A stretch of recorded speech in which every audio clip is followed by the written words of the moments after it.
Yo, what's up with y'all boys? It's your boy Aura back with another tutorial, and today I'm about to show y'all how I mix my beats. I'm about to take you through my process of, how I go about mixing a beat, the thoughts I'm having during that process, and just giving you tips in general on how to mix your beats better. So, I made this beat already. I had it mixed already, but I reset it all. So first thing I'm gonna show y'all is this little shortcut right here. As you see, none of these are my melodies right here. None of them are on a mixer track.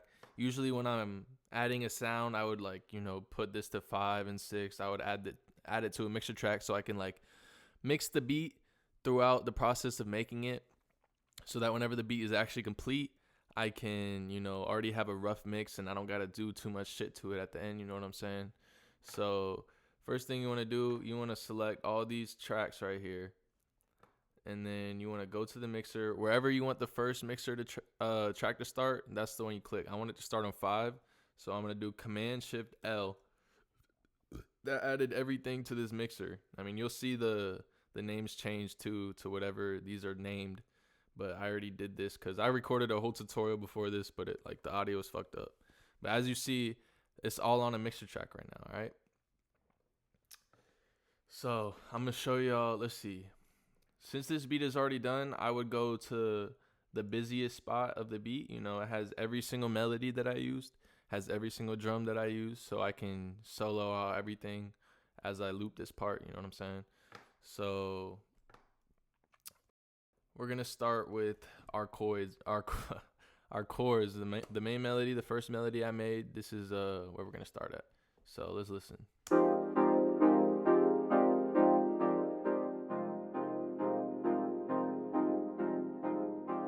And again, mixing is a process of your own mind. Like, you need to follow your own preference. Some people want, the loudest hi-hats in the game, like Take Heath, or you just want a knocking ass 808, you know what I'm saying? So I'm gonna just show you the basics of what my mix would look like, you know what I'm saying? So you don't gotta copy everything how I do it. But also another thing you're gonna see me utilizing in my mixing, especially on my melodies, is stereo separation. So basically what this knob does is, whenever you move this to the left, you are stereo separating it, making it more stereo, meaning it's like, think about it as in like speakers. It's coming more to the outside of you, you know what I'm saying? It's making it more wider. It's not necessarily making it louder, but it's making it wider, which can give the effect of being louder. So that's why you need to, sometimes when you move this like higher, you need to move the volume a little lower, you know what I'm saying? Because it's going to be closer to your ears, but like less volume. You guys will understand that once you just start using it. It's very simple. And this will make it more mono, moving it to the right, which makes it more center and narrow. So yeah, I'm gonna stereo separate this a little bit. You just kind of listen to where it sounds, like where it sits good in your ears. You got to feel it in your ears where it sounds good to you. All right, now we're gonna add the next sound. I think that shit's too loud. We're gonna move it down.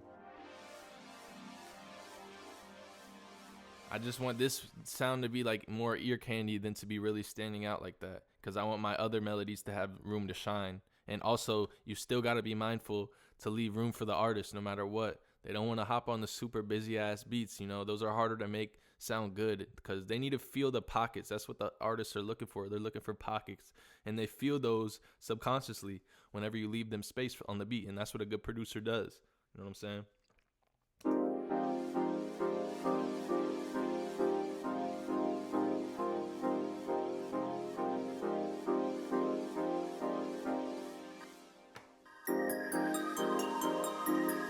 This is way too loud for me, so I'm gonna move this down.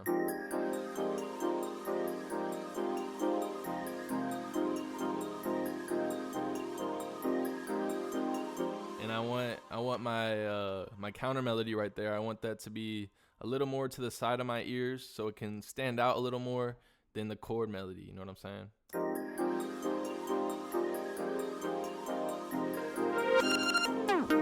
That's way too loud right there.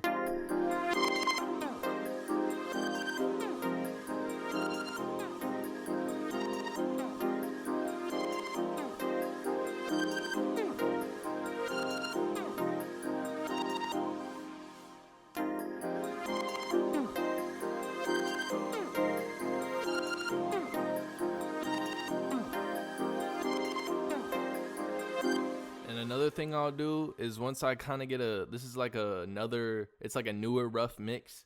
I'ma solo these out. Just watch what I do. You know, I'ma solo out the sounds and see how the sounds sound on their own, and then implement it with other sounds to see if they're like clashing or if one should be turned down lower than another, but it's higher. You know what I'm saying? So I'm gonna show y'all how I do this part.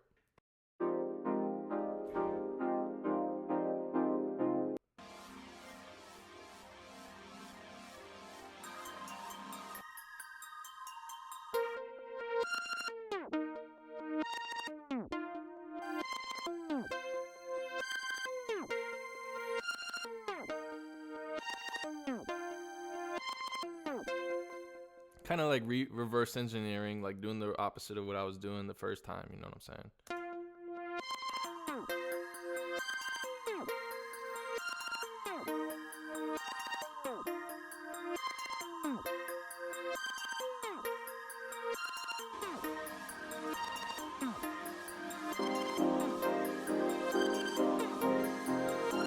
So I think my melody is mixed pretty good right now. I like where it's sitting, everything's sitting. So now I'm gonna get into the drums. We'll start with the hi-hat. Too loud right there, too loud.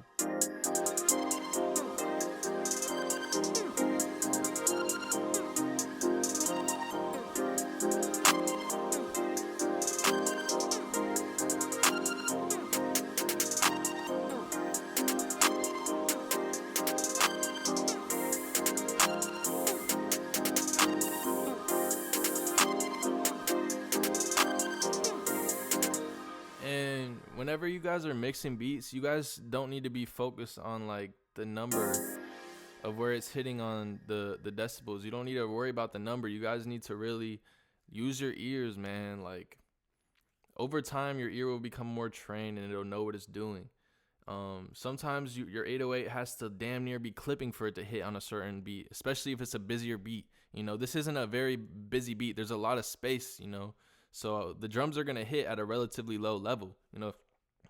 Sometimes you want the clap to be like hitting up there in like the clipping range, but like for this one, my drums are gonna hit hard, putting them at a lower level because there's so much space in the beat already. You know what I'm saying? That open hat too loud. I'm gonna turn it down.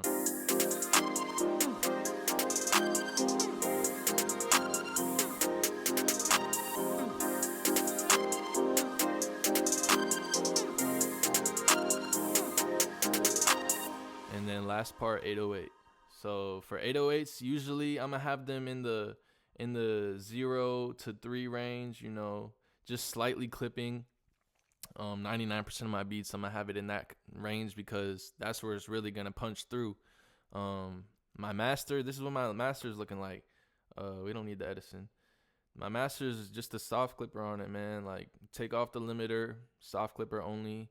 I don't even adjust the soft clipper. I just leave it where it is, and you know, that's my whole master. There's no mastering sauce that I got for you. Like this is it right here, just a soft clipper, and your beats will hit if you learn how to, you know, it's all about volumes and shit. You don't need to be adding all these fucking chorus and flanger and all this. You can for, you know, if you're trying to do a specific effect, but a lot of the sounds you choose are going to have some type of processing on them, whether it's reverb or delay, EQ, filter, whatever it is.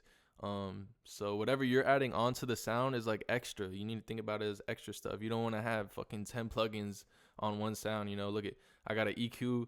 Oh yeah, I forgot to show y'all this. On every single one of my melodies, I got an EQ on it, and I put the EQ at the, you know, it's like a 150 to 225 type range for the hertz.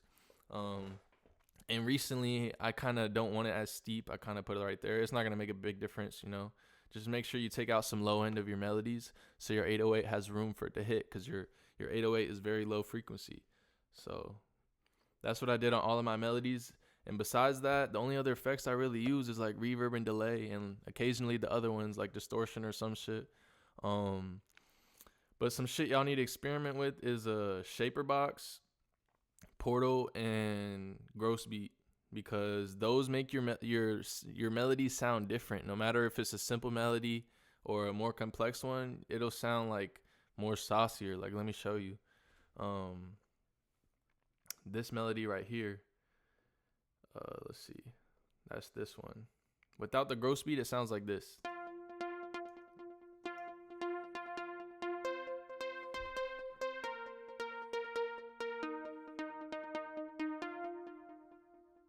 And that sounds kind of like really basic and ass. And I had a different pattern before I put the gross beat on, but then I put the gross beat on and I kind of adjusted the melody to sound good with the gross beat. You know what I'm saying? So this is what it sounds like with the gross beat on it.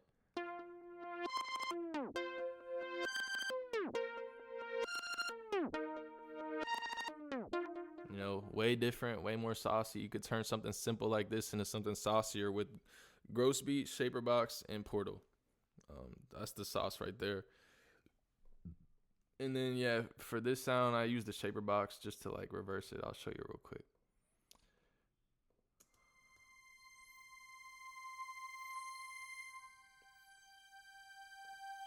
And with shaper box, it sounds like this.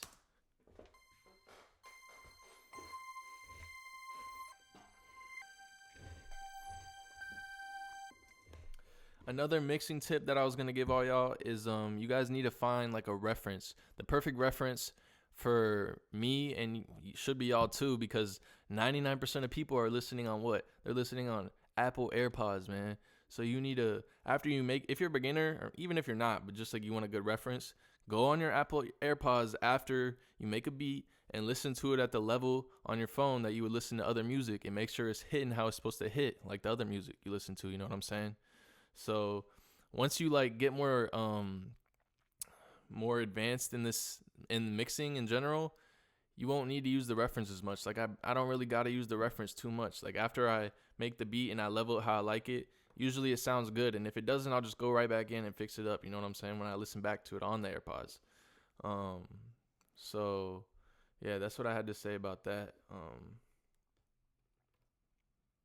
And that's pretty much it, man. I don't know what else to tell y'all. Like, just focus on, it's mainly just the volumes, man. Like, just leave room for the artist. Get a good reference.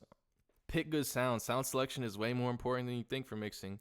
If your main melody is a super harsh synth and then your lead melody is also a super harsh synth, like that might not work, you know?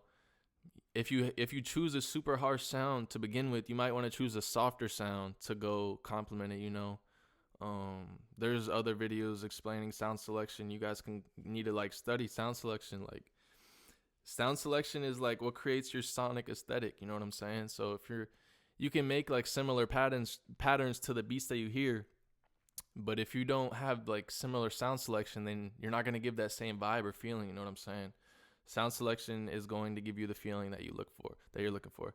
And yeah, this is like a basic mixing tutorial, man. I hope y'all learned something from it. Like I said, like this is just not too crazy. Mixing is not too complicated. It's really just repetition. You need to put your reps in. You know, if you just want to sit here and use loops all day, like you're not going to get the reps you need with mixing and all that. So, and also like once I mix the drums and the melodies, sometimes, like, I'll give you an example right here real quick. Let's play it. So you hear, let me let y'all hear this sound. I had it where I thought I wanted it before I mixed the drums in with it. Then I put the drums on it, and now I think it sounds too low. I need to hear it with the drums too. I need to hear the melody with the drums too. Make sure the melody sounds how I want it, you know what I'm saying? And I want that sound to actually be heard whenever people put lyrics over it. So I'm going to turn it up a little bit. Yeah,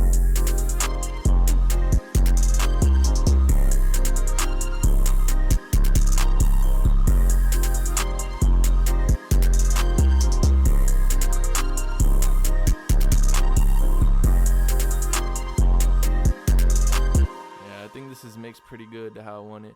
Also, for your 808s, turn your velocity all the way up. That's what I do.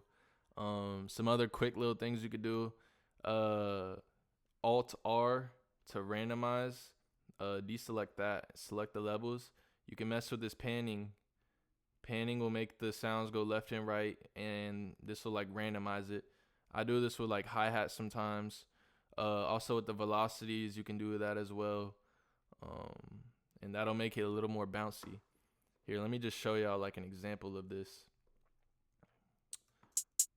So look, you hear how the melody or the hi-hats kind of bounce around.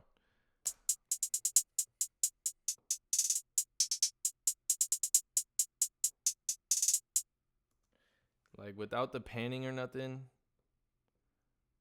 like if everything was the same level,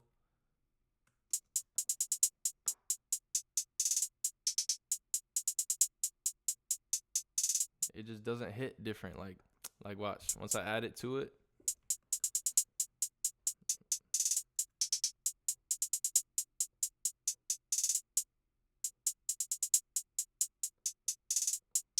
like that just gives it a whole different bounce. Just a simple ass melody like this or a simple ass pattern like this can be made completely different. Not completely, but you know, a little saucier just by messing with the panning and velocity and shit like that. And you can also do that with your melodies too, man. So, you know, like I said, mixing is very based on your own ears. You gotta go with what your ears are telling you to do. Don't just sit here and watch this tutorial, copy everything bit by bit. You know what I'm saying? Take whatever you can from this tutorial, go apply it to what you do, and do your own thing with it. You know what I'm saying? So yeah, I'm gonna be coming out with some more tutorials soon. I'm gonna be showing y'all how to make this. The next one's gonna be more for beginners or just people who don't know really how to make loops. I'm gonna show y'all how to structure out loops and arrange them and name them and everything like that. How to send out loops like professionally, you know what I'm saying? So, you know, thank y'all boys for watching this video. I'll see y'all in the next one.